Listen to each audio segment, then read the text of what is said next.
Well, whatever I ended up calling this video on YouTube isn't clickbait. I'm leaving Japan. Um, so I wanted to make an update to explain why, what's been leading up to this, and where I go forward from here. So I want to explain what's been leading up to this. So I've written up 3 notes for myself, and basically I want to cover fundamentally why. Second, I want to talk about what's been leading up to the decision this year outside of the main reason. And third, I just want to briefly touch upon what will happen on YouTube and just with myself in general. Where to begin? Well, it's actually quite simple.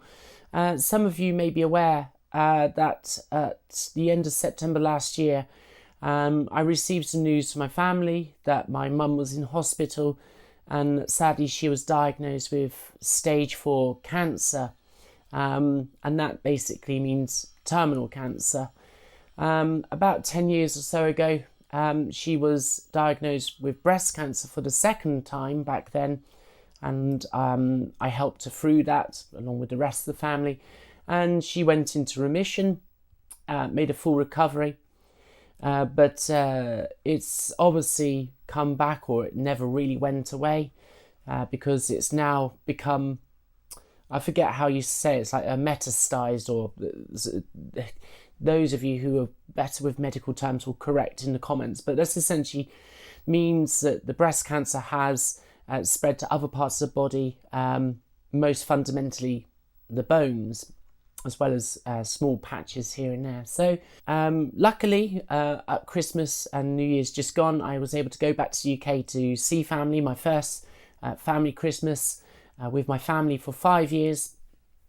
And the events leading up to that, I'm not going to go into any real detail, but there was many of you who was able to join me and support a live stream that I did to raise some money for a local charity in the part of Devon in which they live. And we raised an amazing £620 or so, which I just couldn't believe, because I thought maybe £100 would be a good target. So I just want to reiterate all of my gratitude and thanks, not just for myself, but for my family as well, for all of those who participated in that fundraising for the Force Cancer Charity. Christmas and New Year's was incredibly busy with appointments here, there and everywhere, radiotherapy, all these kinds of things. But on the whole, I needed to talk to my family about me being in Japan, and by the time I left to come back here on January 10th, I think is when I left Gatwick in the UK, which is an airport, my mum and dad had very much encouraged me that if I want to be in Japan, then I should stay in Japan, and that they didn't see any specific reason at that point why, unless I wanted to, that I should hurry back to the UK kind of thing. So, but of course, obviously, if I wanted to, they were fine with that. So I came back to Japan very much with a little bit of renewed vigour, I suppose, for want of a better word, to sort of continue my time in Japan. I knew that it would be finite, and that at some point I would need to go back to the UK to have quality time with my family. Sadly, in the month or so between when I came back to Japan in the early part of January through to about the early part of February, she managed to contract flu or influenza from somebody else that was presumably a patient there. And so by the time she got discharged from hospital, within a week or so, she had the flu. Now, she'd had the corona vaccine, but not the flu vaccine. I thought she'd had both, but she hadn't. So she had the flu. And then, to cut a long story short, this eventually developed into pneumonia. My dad phoned the hospital, because obviously with mum's cancer he has a more direct line, and she was admitted into hospital where she was put into sort of like an isolated room, or like a room by herself, because obviously the pneumonia situation very contagious. So, and obviously she was in a very weak state indeed. Now, she was discharged from hospital this week after about a week and a half, nearly 2 weeks in there. And the pneumonia is no longer contagious. I think she's over the worst of that. But she's been left significantly weakened from what I hear. Sadly, My mum's health is such that I've not really had a chance to speak to her since I left in January. She's having great difficulty hearing because she has some hearing problems as well. So everything that I know is through my brothers and through my dad. But she does occasionally, maybe every couple of weeks or so, text me. But she is apparently significantly weakened, and she also has a partially punctured lung, which should be recoverable from with some breathing exercises, but it's not an easy thing to come back from. And naturally, after everything that has happened really in the past year, because she has been through the wars, this isn't a situation that only emerged when she was diagnosed with the cancer at the end of September last year. This has been a progressive worsening of health, and indeed comfort to go with that, for, you could argue, for a couple of years now. I'm not going to recount all of it, but she's suffered a lot, and naturally she is now pretty depressed from what I hear. And it's against that backdrop that, on the advice of my brothers and my dad, that I spoke to them on Thursday evening to get their opinions on how Mum was doing as they saw it that evening, and they all said that we recommend you come back as soon as you can. And so it was pretty easy really to make the decision. I didn't need to think about it at all. I just listened to what they had to say. They all happened to say the same thing. They were saying slightly different things maybe a week or two ago. My dad was saying, if you get another job, take it. But his position had also changed. And so it was an easy decision for me to go like, well, for the time being, my time in Japan is at an end. And so, given that Friday was actually my last scheduled school visit for this academic year, because the school year runs April to March in Japan, I finish a couple of weeks earlier than the kids do, because that's the way my contract works, which I'll talk about in a moment. Very straightforward decision. So I emailed work yesterday, essentially notifying them that I would not be seeking a renewal of my contract. So essentially just letting my current contract expire. So where I'm sat right now, in a month's time, April 1st, I won't be here. I might still be in another part of Japan briefly, maybe visiting friends, or doing just a bit of last gasp travel. But I won't be sat here because I'll be vacating here on March 31st at the latest. And that's it really. On this occasion, 5 years in Japan is coming to a close. And I'll always put family first, above and beyond anything. So yeah, and for me, as I'm not an overly ambitious person, I just want to be able to live a relatively comfortable life and, enjoy myself, and enjoy my time with the people around me. It's not that hard a decision in a way.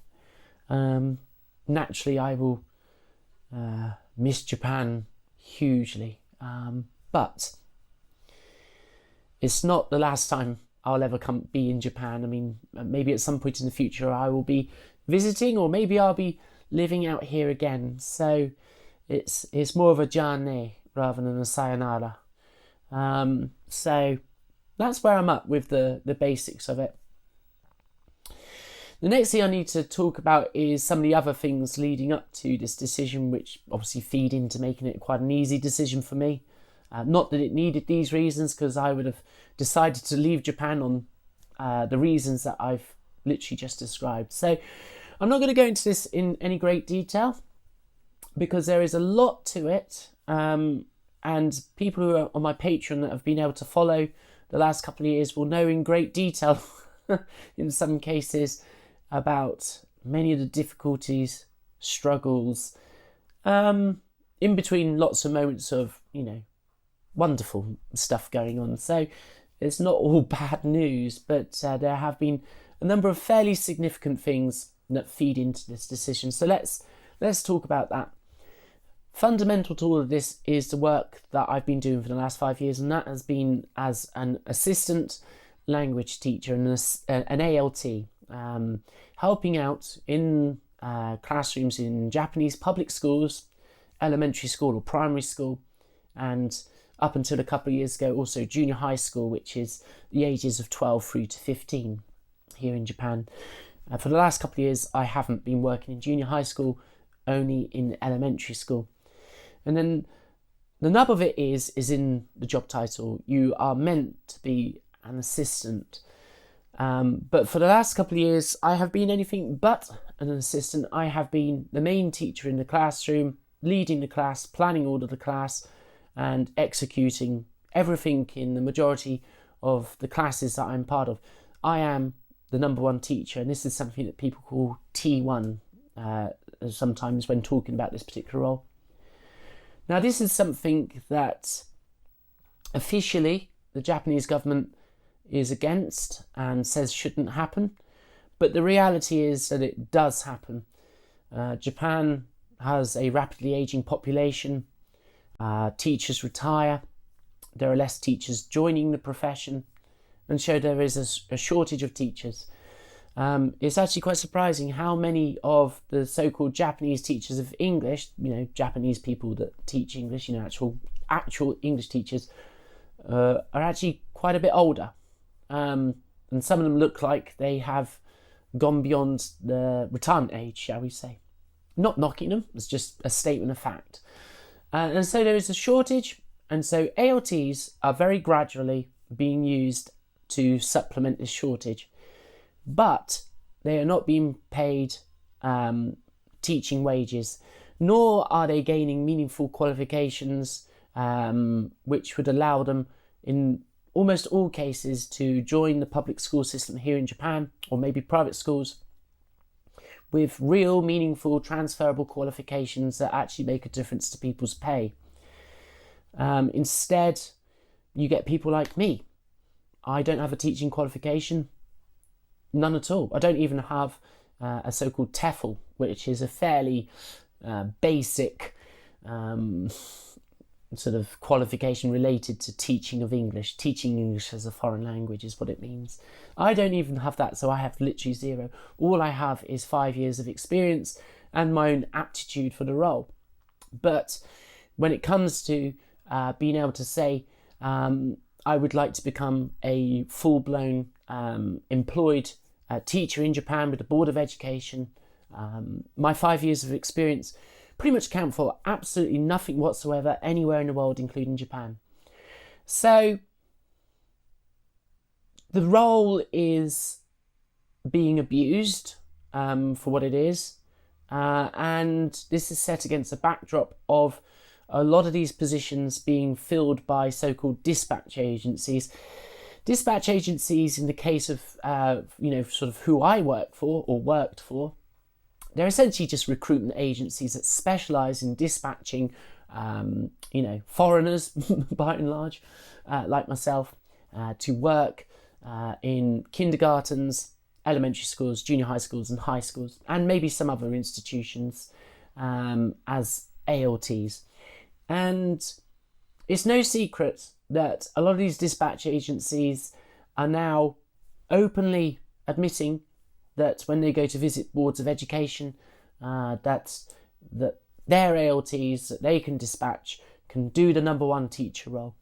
Who I work for at present even gives training sessions on how to be T1, despite the fact that we're not truly paid to do the role, and secondly, have no qualifications to actually do it, and will never gain any qualifications to do it either. There are some slightly more progressive boards of education in Japan that will hire ALTs directly and retain them as ALT roles, and even some that will put their ALTs on a pathway, if they so choose, to becoming a full-blown teacher here in Japan with meaningful qualifications. Now, I appreciate that an ALT, even if they are T1, has a hell of a lot less responsibilities than your average teacher in Japan. But I'm still been working for way less than really what I'm truly worth in the role that I've been doing. And because of the competitive nature of the way that ALTs are supplied under these dispatch conditions, every year, or maybe every 2 or 3 years, boards of education have to go out to tender and dispatch. Companies like the one that I've worked for will tender for the contract and compete against other companies doing the same thing, and will be assessed according to that board of education's various criteria, and the tender with the greatest amount of points received wins the contract. So sometimes companies will put in extremely low bids, and that does count for something. And of course, this puts a pressure on the wages that people are paid. Now, some years ago, I don't know how long ago, in order to obtain the visa that I'm working on, there was a minimum salary requirement that dispatch agencies had to pay their staff at least 3 million yen a year. That was removed, and now it's very much a race to the bottom. I've even read some people doing full-time roles, doing the ALT job for as little as 180,000 yen a month, which, if I'm just to look on my laptop, what does that work out as? 180,000 yen a month. That's about $1,200 US dollars, or about £950 a month. Now, I've been earning a little bit more than that. I've been earning 210,000 yen a month with some fairly generous holidays, so it's been fine. But realistically, in terms of my personal development and my salary, this is a dead-end job. And so I have been working very hard ever since I came to Japan to improve my own skills, make use of the free time, and hopefully be in a position where when the time comes to leave to Japan, that I will be able to, move on into using those skills. So that's the general landscape of things as regards to the ALT role. It's a very, transient kind of work. Almost all ALTs are on annual contracts. There's no guarantee that it will be renewed for another year, as I'll talk about in just a moment. So it means that from one year to the next, you could be moving all over Japan just to stay and work. Because obviously, as companies lose and gain contracts, you will, in theory, sometimes have to move. Some people are lucky, they never have to move for the whole time that they've been an ALT, unless, of course, they choose to move themselves, like I did a couple of years ago when I decided to leave Iwate Prefecture and the company I worked for at the time, and came down to more or less the Kansai area of Japan and joined the company that I've been working for the last couple of years, and have been in the same city for the last couple of years in Mie Prefecture. But obviously, let's talk about my specific employment situation as it stands, because I've given you the general outline of how things are in Japan with these kinds of roles. So this year, 2025, was the last year, or last academic year, of my company's 3-year contract with the local board of education. And at this point, it would have to be renewed again, should we be working in April onwards, kind of thing. Now, as far as I understand, my company has held the contract here for many, many years, always held the contract. I'm not sure the reasons for that, but that is, as far as I know, what's been the case. Now, about 3 to 4 weeks ago, I found out from my supervisor that the local board of education was not renewing the contract with who I work for, and that there would only be a short extension to the middle of July of this year, 2025, and then that was it. And so the option was, did I want to stay on until the middle of July, working a short contract, and then be transferred to somewhere else? Or would I prefer to transfer at this stage and then presumably get a full year's contract? Now, as I said, contracts are lost and gained all over the place. So my backstop has always been that if nothing else turned up, I will just move to somewhere else within Japan, which my current company that I work for has a contract in, and I would move there. And if I wanted to stay in Japan and I didn't have any other work opportunities, that was my backstop. Against all of that, for the last 5 years, I have been working so hard on my Japanese. I passed my JLPT N3 about a year and a half or so ago. And then last December in 2024, I took the JLPT N2. I didn't pass, but I kind of expected that. I was within about 16 points or so of actually passing. So I've been working extremely hard. I can now more or less speak conversational Japanese pretty fluently, and I can read pretty darn well as well. I don't know all of the Japanese kanji. I've probably got about another 700 to 800 at most to go, but I'm well on the way.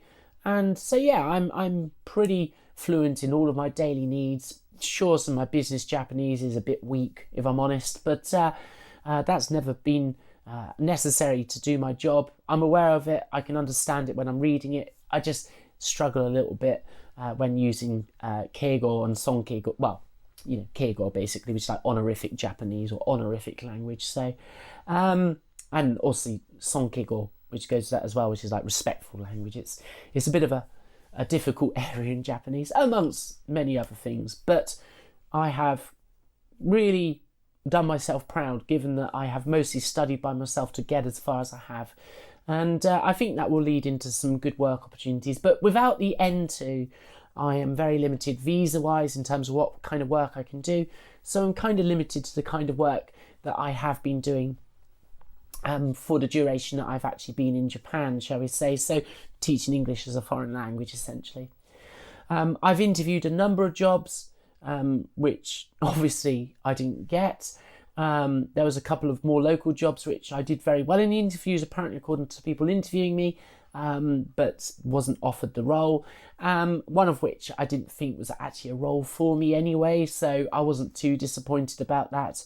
And another role was interesting, but the pay was kind of low, but also the fact that it was split shifts, and therefore, whilst it may have been a certain amount of hours on paper, realistically, you wouldn't have had any time to do anything between those split shifts, and you'd have just been in the office. So I felt that that wasn't a role worth taking on.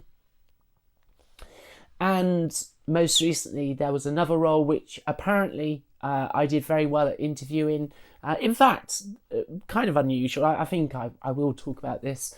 The owner spoke to me, seemed very pleasant, and actually said on the interview that I'm already his number one pick for the role, which was like, I've never ever had that in an interview. And I thought, okay.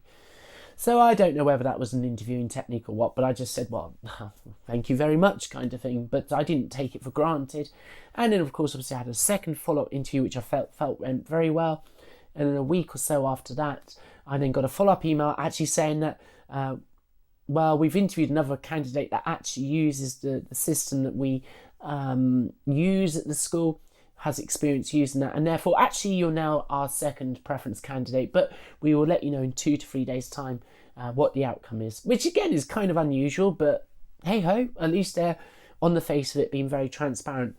Needless to say, I never heard any more after that, so I took the honourable route of just basically after about 2 weeks of not hearing any more, or just saying I assume obviously the role has gone to the other candidate, but I wanted to do the right thing to let you know that I'm also withdrawing my candidacy, shall we say, for the role, in case obviously the recruitment process was still ongoing and I was still deciding, because obviously my mum's situation. So, but on the face of it, I still have the backstop with who I work for. Well, actually that all unravelled at the same time, concurrent to a lot of what I've just talked about, because my company came back to me about 2 weeks ago and said, we don't have anywhere to transfer you to. We've lost some big contracts and we're having to make some people essentially redundant because we've got nowhere for them to go. And we've got nowhere for you to go either. But the only thing that we can do is you can stay in Nabari, and, that will be until the middle of July. And then maybe if we can find somewhere else, we can move you somewhere and then you can start a new contract in September. But the devil was in the detail. Number one, the new contract wouldn't start until September. So that means that there'll be 2 months where I will be unpaid, because they would take advantage, presumably, of the situation where they wouldn't have to pay me from the middle of July through to the end of August, which would usually be prorated. And number two, they would cut my wages to 190,000 a month, which is about 980 quid. That's UK pounds, which obviously went down like a bucket of cold water over my head. Now, to wrap this up, I very firmly, when they chased me for an answer, rebuffed this, and then they came back within about 5 minutes saying, oh, no, we got that wrong. Everything would stay the same if you stay. Now, I don't know whether I called their bluff or whether they made a genuine mistake, but basically the offer is that, well, you can stay till the middle of July and everything stays the same as it is, and then we'll see if we can move you, no guarantees after that, or you could leave at the end of March. So, in combination with obviously my mum's situation and against that backdrop, I've decided to move back to the UK, at least for the time being. Anyway, so this was my last week at all of my schools. I said goodbye to them in a manner because it was only until literally 2 days ago that I made the decision that I was leaving. So, in effect, I hedged my bets with pretty much all my schools, saying that if my family's situation was good and that my situation was good, then I will see you soon kind of idea. But obviously that won't be the case. And I made sure that I said goodbye to my kids properly and all the rest of it that I teach. So I feel like I've gone out on a high note with basically the people that matter most, and that's the schools and most foremost the kids themselves. Okay, so I just want to talk about where I go from here, really. Wrap this video up. So, honestly, I don't know. Obviously, I'll be leaving Japan, trying to package up my belongings and sending a certain amount of it back. Hopefully get back on my feet back in the UK quite soon. I'm not going to be rushing into finding a job. I want to see if I can spin up my own plate, shall we say, work for myself. I've spent the last 5 years or so working very hard on my illustration skills. I think I can, because I'll be freely able to start my own business, I should be able to start picking up a bit of basic freelance work here and there in time, which will hopefully further my freelance potential, both with doing pixel and also, traditional illustration perhaps. I'm going to give that a go. I'm going to try and see if I can start branching out into teaching Japanese, because I'm certainly good enough now to teach travel Japanese and general conversational Japanese. And in time I'll be able to further that still with business level Japanese, as I will be continuing to work very hard on my Japanese. It's a big part of my life. But that is a potential income stream, one-to-one teaching, as well as picking up maybe contracts to do it here and there, whether it's group teaching or whatever it might be. I'm going to be actively seeking out work teaching Japanese.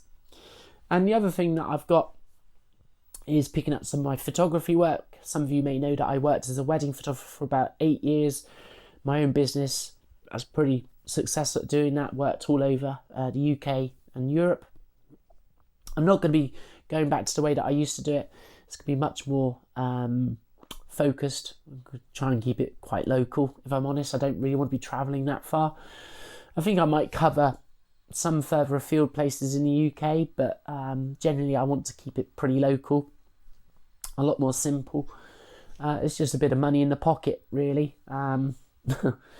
Not that people deal with cash in the UK that much these days. I've been living in Japan too long, clearly. But it's a big wild card. I don't know how things are going to pan out. YouTube is obviously not really a factor in what I earn. I make at best about $50 every 6 to 8 months on what I do on YouTube. I talked about this a little bit on Patreon. My focus on this channel is to try and produce more higher quality videos like I have been doing of late. Maybe less frequent, maybe every 3 months or so, a high quality video will come out on a specific topic. I've got some really good stuff I'm working on that will be coming out this year. But there will be some disruption naturally, because over the next month or so, I've got to pack everything up here. I've got so much to sort out logistically. So my number one priority is getting everything sorted out here. But there might be, there will be a few videos that will come out on the rubbish heap, certainly. And I will be doing a 5 years in Japan video to reflect on the experience of living in Japan. But yeah, I don't really know how I go from here, really. Obviously, I did have some vague hope that YouTube would become, you know, a successful avenue in terms of like really building the viewership and all the rest that goes with that. But I don't think that I have the charisma to have really done that, if I'm honest. I'm not knocking myself, but when like the stuff that people do in terms of travel and just generally talking about Japan, you've got, like, for example, Abroad in Japan, Chris Broad's channel. He's a very charismatic character. He's got an amazing presence on camera, great way of articulating a story and all the rest of it, and so very, very watchable. I'm not that kind of person. In person, face to face, I'm totally different to how I am on camera. I'm still very camera shy. But in person, I'm a bit more... I like to think I'm a little bit more charismatic than I perhaps appear on camera. But yeah, there's just a bit of shyness that I have. And so, like when I've done stuff that's about travel in Japan, I've done it in a way that I felt that I'm best at. And it's never really found a particularly big audience. I know people enjoy the stuff, but it doesn't pay the bills. And so I've kind of retreated from spending too much time on doing those kinds of videos.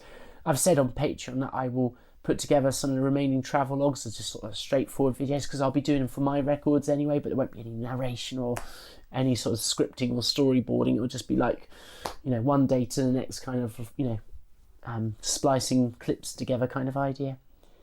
But yeah, I did hope that maybe I would be able to make something of YouTube over the last 5 years, and that something might have, been stimulated also with the manga Future Savers that I've been working on, but we're not there yet. That's not to say it never will be there. I'm not giving up on any of these things. I'll still be doing YouTube. I still intend fully on getting back to the manga, and maybe this move to the UK will give me some opportunity to do that, because at least to start with, I won't be doing a full-time job. Obviously, if it gets to the point where I have to get work, as a job, I will just have to get a job. It's like, that's the way it goes. I mean, but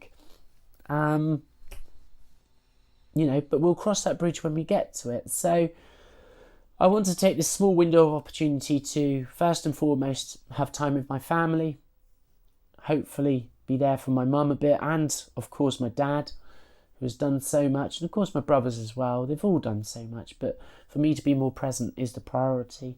And then hopefully I can spin up my stuff alongside that. And we'll just see how it goes over the first few months of being back in the UK, all being well. And then, yeah, if it gets to, I don't know when, I can't put a finite date on it, but it comes obvious that, I have to find a full-time job, then I will try and find work, I guess. But I do hope that with all of the skills that I've got, that I can do something that is a bit more than just stacking shelves in Tesco's. I don't knock that work, because if that's the kind of work I have to go on to do, then I'll do it. We've all got to earn our money some way, haven't we? We've got to pay our way. But I there is a little bit of pride in me that makes me think that surely somebody with my Japanese talents and with my artistic talents and my creativity, and maybe with what I do on YouTube, will somehow find a way to scratch a living. So we'll see what happens. It's an opportunity, isn't it? It's an opportunity. And of course I'm deeply sad to be leaving Japan, but it's the right time as well. For my family's sake, it's the right time. So that's about it, really. Yeah. Onwards and upwards, as they say, eh?